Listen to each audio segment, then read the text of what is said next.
Hey guys, I'm Jesse Lavelle, and today I want to talk to you about if you're like me and you're into videography and photography, and you've always used Windows and Android devices, why I think it's really worth taking a look at Apple's ecosystem.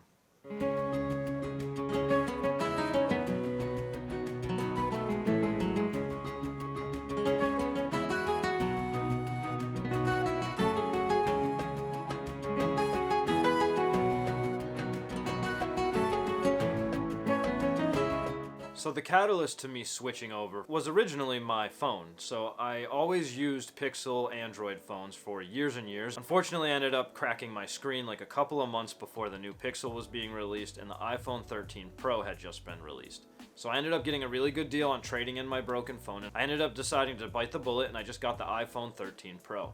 And I'm really happy that I did. One really big advantage to using the iPhone 13 Pro, or really any iOS device over an Android device, is the fact that with my Canon camera and the Canon Connect app, it supports wireless transfer of RAW photos, which Android does not do. So you cannot wirelessly transfer your RAW photos, which again, I don't really use that like that often, but it's something that I want to have available to me because I might be out on the fly up on top of a mountain where I do have 4 or 5G connection on my phone, and I can just wirelessly transfer right over to my phone, edit on Photoshop right on my phone, and then again be able to post that right up on social media right then and there if I want to, and that's really cool. Another really amazing thing about the iPhone 13 Pro is the actual quality of footage that you get out of it. Like, I can shoot in 4K 60 and use it right along as B-roll footage with my R6, and you'd probably never even know that I was using my phone. It's actually that good. So as far as just like video production or being able to do like some kind of like really short vlog shot with my phone,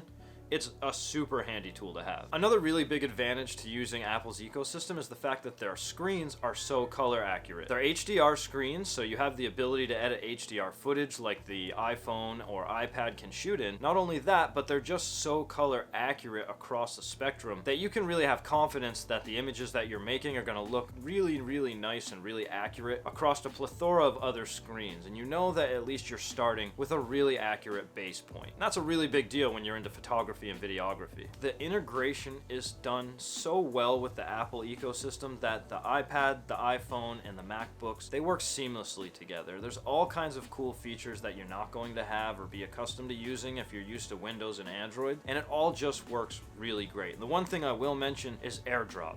AirDrop is awesome. It transfers files super quickly, and all you have to do is just click a little button, and that's it. You don't plug anything in, it's completely wireless, it's amazing. The ability to use my iPad as an external monitor on my MacBook, that's really cool. Now, I can do it wirelessly or I can do it wired.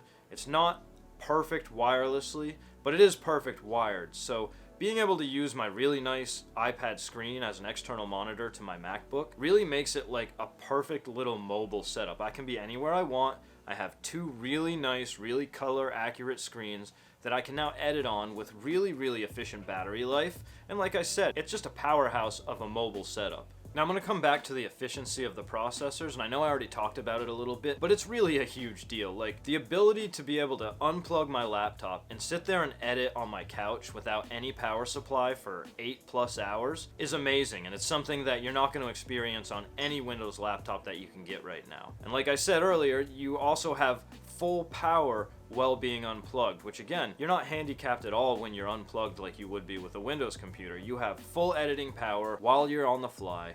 Also have the ability to, again, use an iPad as an external monitor, and you've got a really nice, really powerful, completely mobile setup for editing any type of video or pictures that you might want to edit on the fly or wherever you happen to be. Apple started manufacturing their own processors. They ditched Intel in their computer lineups, and they actually started manufacturing their own processors, and that's when you started hearing about the M1 chips. Now, I went and picked up the 2021 MacBook Pro, so I've got the M1 Pro chip, and it's literally amazing. I can scrub H.265 files like they're nothing now, and that's because these processors actually have hardware acceleration for H.265 files. That's something that none of the Intel or Ryzen processors have in them right now. Now, I do think Alder Lake is supposed to be coming out, which is supposed to support that. So there are some new things coming out, and I just saw a new line of laptops being announced. So Windows is coming out with some competitive stuff, but again, the other thing that you want to take into account is how efficient Apple made these processors. That's something where I think Intel and Ryzen are going to really struggle to keep up with, because the ability to now have enough power where I can edit any type of footage that I want, and just being able to then have stellar battery life, I can't see myself wanting to go back. Even if maybe a laptop has more power, it doesn't matter to me unless they're going to also match or surpass the efficiency of these processors, because I love having extended battery life on a laptop. You buy a laptop because you want it to be mobile. If the battery life only lasts an hour, it's not really that mobile. And not only that, when you're using Windows devices or Windows laptops, you're gonna lose a lot of power as soon as you unplug from the wall. You need the actual juice coming out of that socket for you to be able to power the graphics card and the processor inside of a Windows laptop.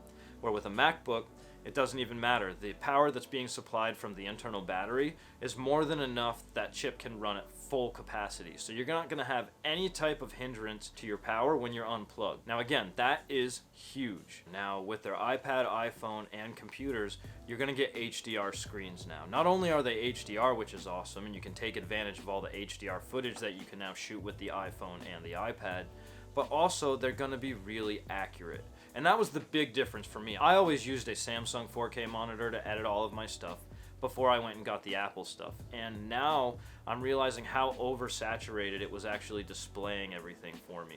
And I'm getting way more accurate projects now when I put them out there. And I'm really, really happy to be able to use the screen. And that's one of the biggest advantages as a photographer or videographer that I think comes with using the screens that come from the Apple ecosystem. And alright guys, that's all I have for you today. So thank you so much for watching. We just surpassed 800 subscribers on the channel. So if you're one of my subscribers, thank you so much for supporting me. I really do appreciate it. If you think this video helped you, think about going below, subscribing, clicking that notification bell, and I'll see you on my next video.